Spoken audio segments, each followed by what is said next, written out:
So I literally just finished Shadow and Bone, and I'm really excited to finish the entire series in general. So today I am starting Siege and Storm. With the exception of Shadow and Bone, I have never read anything that has to do with the Grishaverse. Basically, all I know about the Grishaverse is what I read from Shadow and Bone. So within the next few days, I'm going to try and finish Siege and Storm. I can't say that. So within the next few days, I'm going to try and complete Siege and Storm. It's a little bit bigger than Shadow and Bone, so it might take me a few days, but I'm excited nonetheless. So quick disclaimer, there's going to be some spoilers for Siege and Storm. If you haven't read this book, then you should probably click off of this video. I'm assuming that whoever watches this video just wants to see myself react to it. I may give a little background on things, but other than that, this is gonna be like basically my reaction to this book. Honestly, I really just want to get through all of these books so that I can watch the Netflix show, but I know that a little bit of Six of Crows is in that show, so I would have to read that series also, which is very unfortunate. I've already spent like way too much on books, and I guess now I have to buy 2 more, but that's okay. I'll just, you know, those will be the last ones that I buy. I guess that's it for this check-in. I didn't really have that much to say because I haven't even started yet. Just wanted to give a quick little intro before I got started. Hope you guys enjoy this vlog, and we'll see what I think of this book.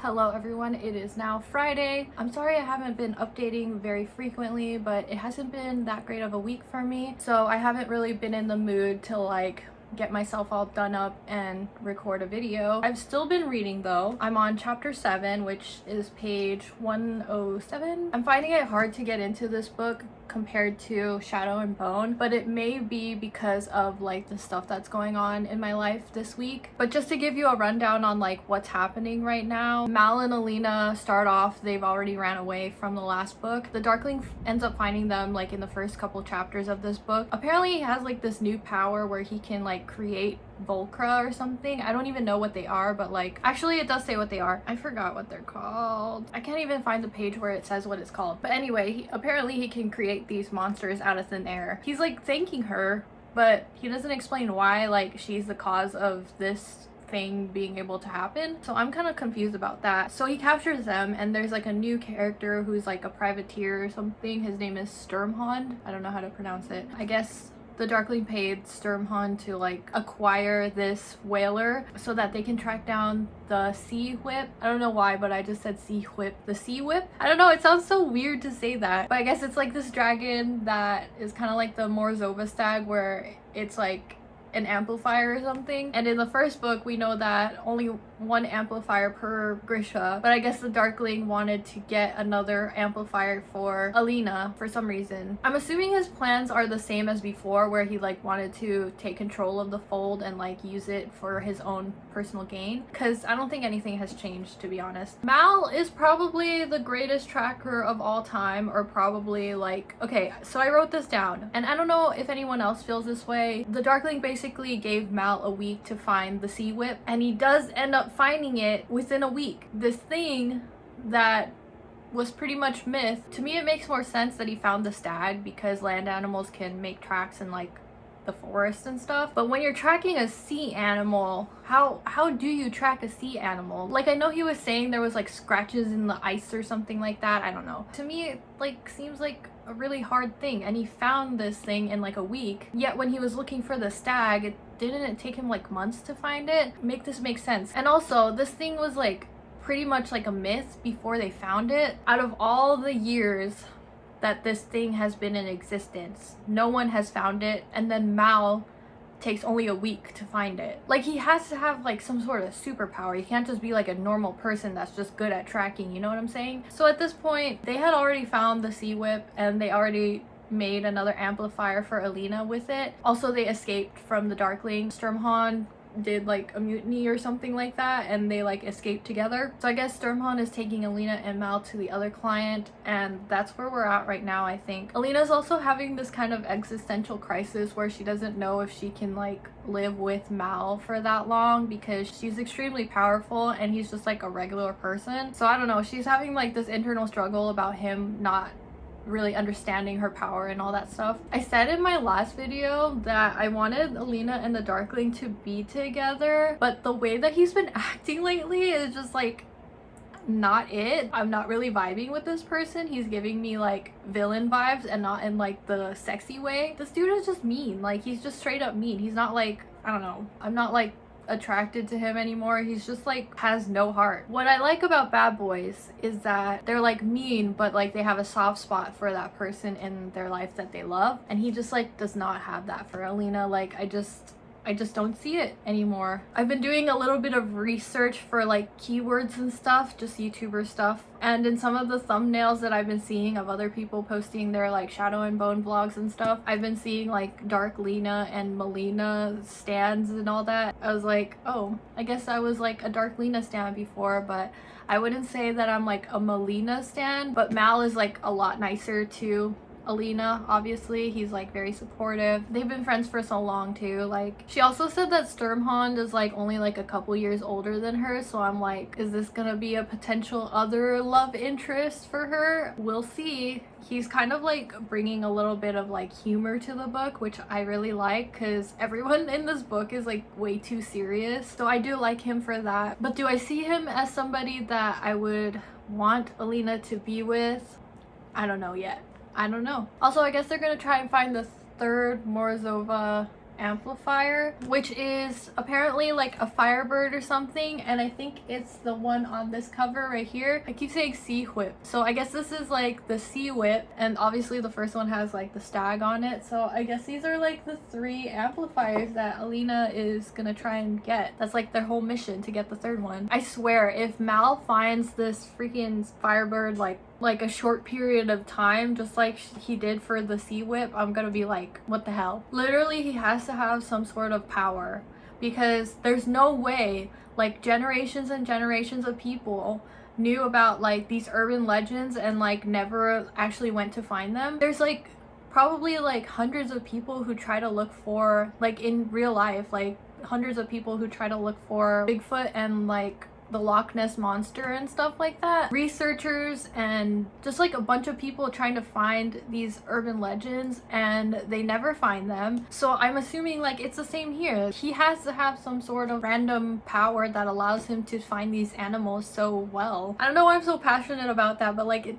just happens so fast. Like, it's just like there's no challenge here, you know? So yeah, I'm gonna try and get through as much of this as I can today. I don't think I'm gonna finish it, but I'll check in with you guys later on today when I have more things to say about this book. So see you guys then. Alright, so it's the same day, and I've just gone through just a little bit of reading, not even that much. I already have like some stuff to say. So we already know that Sturmhond is taking Mal and Alina to his client or whatever, like whoever the is like trying to buy them or whatever. He takes them on a flying boat through he takes them on a flying boat through the fold. Alina sees the Darkling on the boat, like in her imagination or something, and it almost gets them killed. When they crash,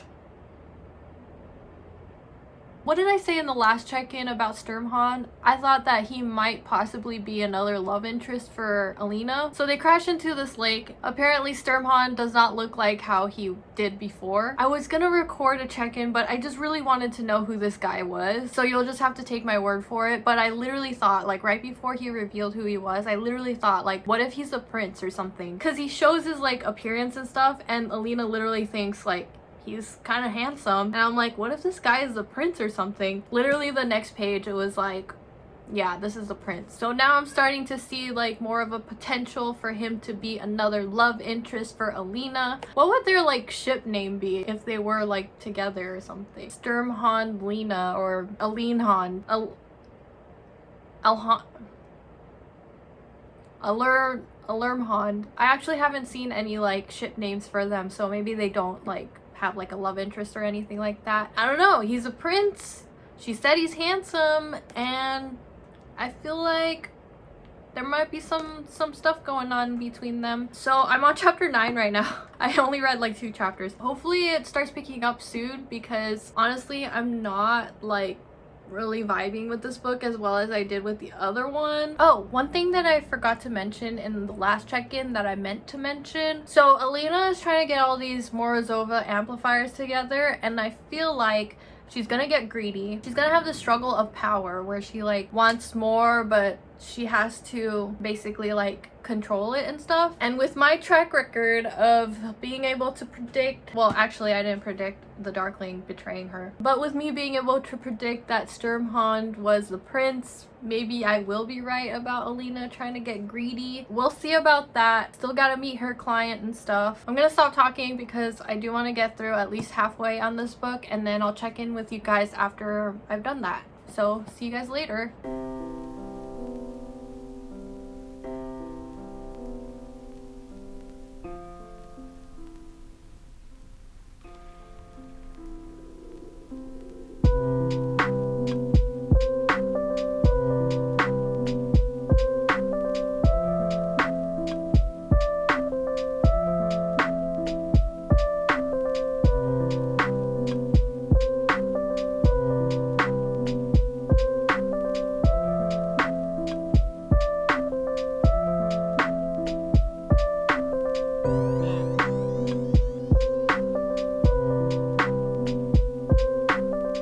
So I think I'm gonna stop filming for today because I just don't feel like filming that much, and also I don't feel like reading anymore. But right now I'm on page 194. Just found out that Sturmhond is actually a prince, and he also wants to do like a marriage thing with Alina. I just thought of that one scene from The Office, the one where Dwight's like, do you want to form an alliance with me? And Jim's like, absolutely I do. I'm telling you, he's gonna be like a love interest, even though I didn't see any like ship name for them, because he asked her to be the queen in marriage alone, just to form like an alliance together. But he's like a really charming guy, and I feel like Alina's gonna like fall for him because he's kind of funny and stuff. But I still do like the relationship between her and Mal. I think they're still really cute, but like that's about it. Like I just think they're cute. Also, I still think that Alina is gonna like get like corrupted by the fact that she wants to get all of the amplifiers and stuff. To be honest, I'm kind of bored with what's happening at the moment, but I'm sure like once they get to Os Alta, it's gonna like get a little bit more exciting. But right now they're just like kind of going through the country doing this whole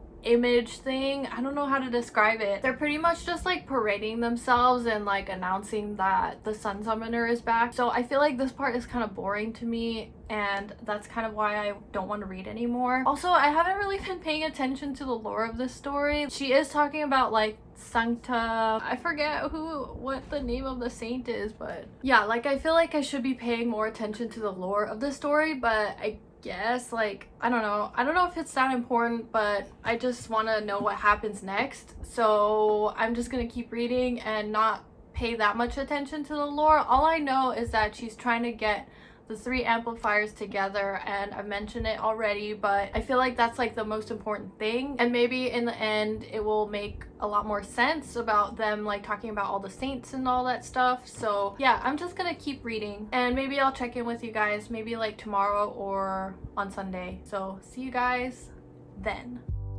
Over the weekend, one of my best friends, Krista, invited me to the LSU Alumni Crawfish Fest. She's from Louisiana and she's Cajun, so it was the perfect thing to do together. Surprisingly, this was in San Diego, literally the biggest crawfish boil in the world, and they have it here every year, and it was sold out too. She wasn't a huge fan of some of the food, but she did think the crawfish were okay. As someone not from Louisiana, I love the food and it was a great experience. And no crawfish boil is complete without a protest. Like, yes, go off, stand up for crawfish rights. We love a protest vibe. Anyway, here are some beignets.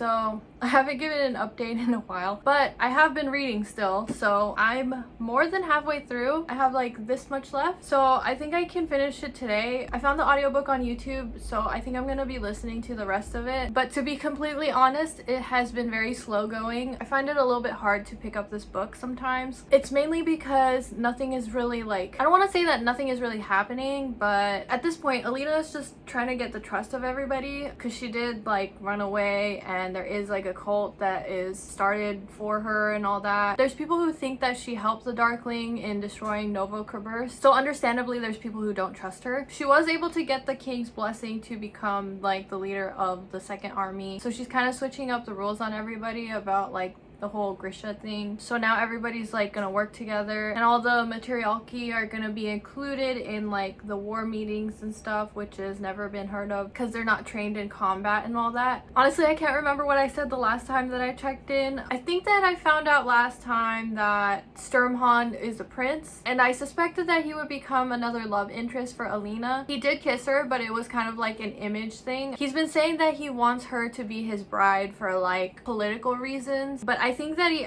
will actually end up having feelings for her. I feel like that's just the way that these books go, right? He is like a prince, you know, and she said that he's handsome. So they're at the little palace now. Alina had to do the cut to like gain people's respect. So now they're having like these war meetings, and the materialki are a part of the war meetings. Understandably, there's kind of like a little bit of chaos and just like, you know, growing pains whenever things are starting to change. She did go to see Bagra, and this moment kind of made me angry, but I'm also like understanding of the situation. She asked for Bagra's help in finding the Firebird, but Bagra doesn't know, and she also doesn't want to help her even if she did know, because what she wanted Alina to do was to run away and not find the stag. So she's basically mad at Alina because the Darkling ended up being evil or something. I don't know, I was kind of angry because she's kind of blaming Alina for things that her son did. The only person responsible for this happening is her son. Like, yes, Alina didn't follow your plan in like running away and stuff, but it's not Alina's fault that your son is like an evil person, you know? Because she says here, I wanted to keep him from becoming a monster,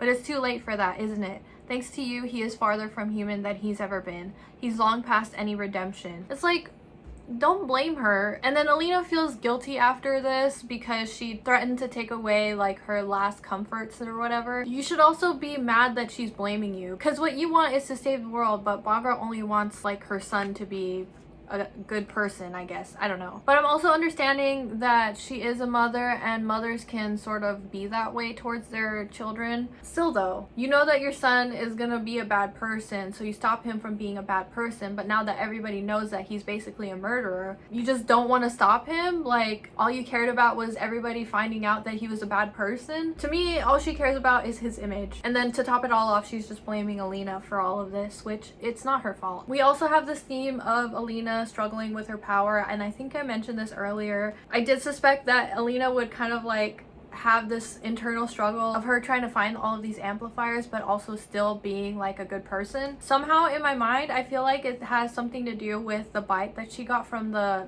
what are they called, Nichevoya. So she got bitten by a Nichevoya like in the very beginning, and I feel like that's kind of affecting her a little bit. She is seeing images of the Darkling too, so I feel like they have like a connection between each other because she got bit. That power hungry sort of thing going on with her, it is a stretch that the bite had something to do with that, but I feel like it could be possible. But people like her who do end up getting put into positions of power like that, I feel like she will go on like a little bit of a power trip. It's just very difficult for somebody to be like a leader and stuff and be able to gain the trust and the respect from all of these people who have been Grisha for basically their entire lives, while you've only been Grisha for like a little bit. So I can kind of see it happening. That's all I had to say for now, and I'm gonna update you guys a little bit later when I have more things to say. And like I said, I think I'm gonna finish this today, so let's wrap it up nicely. Okay, so it's a little bit later now, and I only have like a couple chapters left, but nothing has really happened like action-wise. It's pretty much just been preparing for the Darkling's army at this point. I forgot to mention that I'm really having a hard time remembering what I said in the last update. Zoya had had Alina's back before, whenever all of the Grisha were arguing about whether or not Alina deserved to be in charge of the second army and all that. So that was kind of surprising to me, and I was wondering, like, why did she back up Alina when she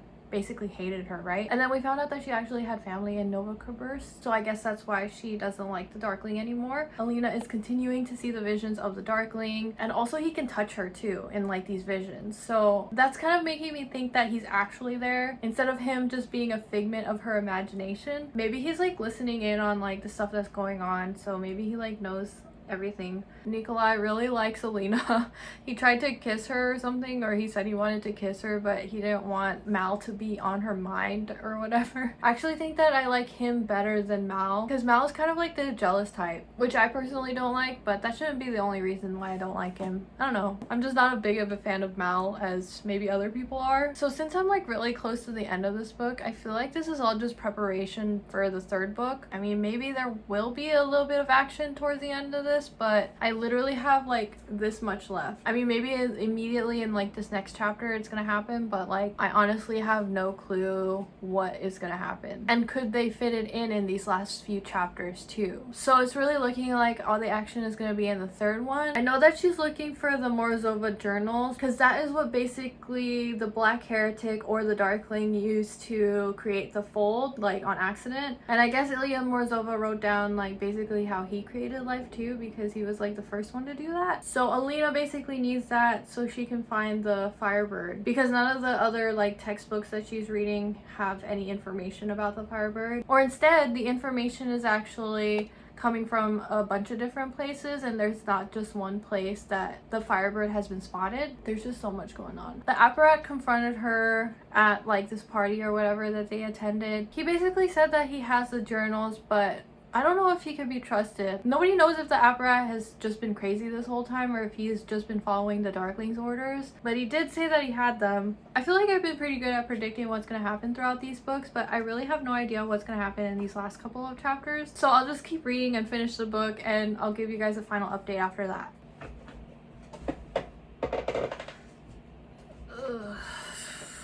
So I just finished. I'm gonna be honest, that was really exhausting to read. That was a lot of people who died. So they had the celebration for Nikolai's birthday. During the birthday celebration, Vasily opens his mouth and basically says that he made a deal with the Fjerdan country to help with destroying the Darkling, but he was too dumb to see that they wanted to get rid of a fort that was up in wherever, and I guess that's how the Darkling got into the palace and basically like slaughtered everyone with his Nichevoya. Literally slaughtered so many people. I don't even know if Nikolai made it out alive, because he was supposed to escape with his parents and a few other people on the Kingfisher, which was another flying boat that he made. The Darkling came and he showed how Genya looked, and he basically just like, I don't even know how to describe it. It's just like horrifying. She was missing an eye, bitten everywhere by the Nichevoya. Why?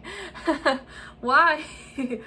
Oh man, this was like really horrifying. Alina tried to destroy both herself and the Darkling by trying to call more Nichevoya. I think she could have done it if Mal didn't try and escape with her and all that. But I think they still need her to destroy the fold too, because if she killed the Darkling, I don't think the fold would just go away. I'm guessing that whole thing will be solved in the third book. But in the process of her trying to kill herself, her hair turned white and she's very weak now. She can't be healed by the Corporalki healers. Also, she can't summon her power anymore, so we'll see in the third book if she can. This was such a drag to get through, but then at the end is when like everything just happens. Well, I suspected that that would happen, but it ended up being like way worse than I thought, and it really just makes you want to start to get into the third book. I know when I read the first book I was like, okay, well, I'm excited to read Siege and Storm now because I've just finished the story and now I just want to see what happens next. But now I feel like I need to see what happens next, you know? Like before I was like, oh, I want to know what happens next, but now I need to, because it can't just end this way. Like you can't just read this book and not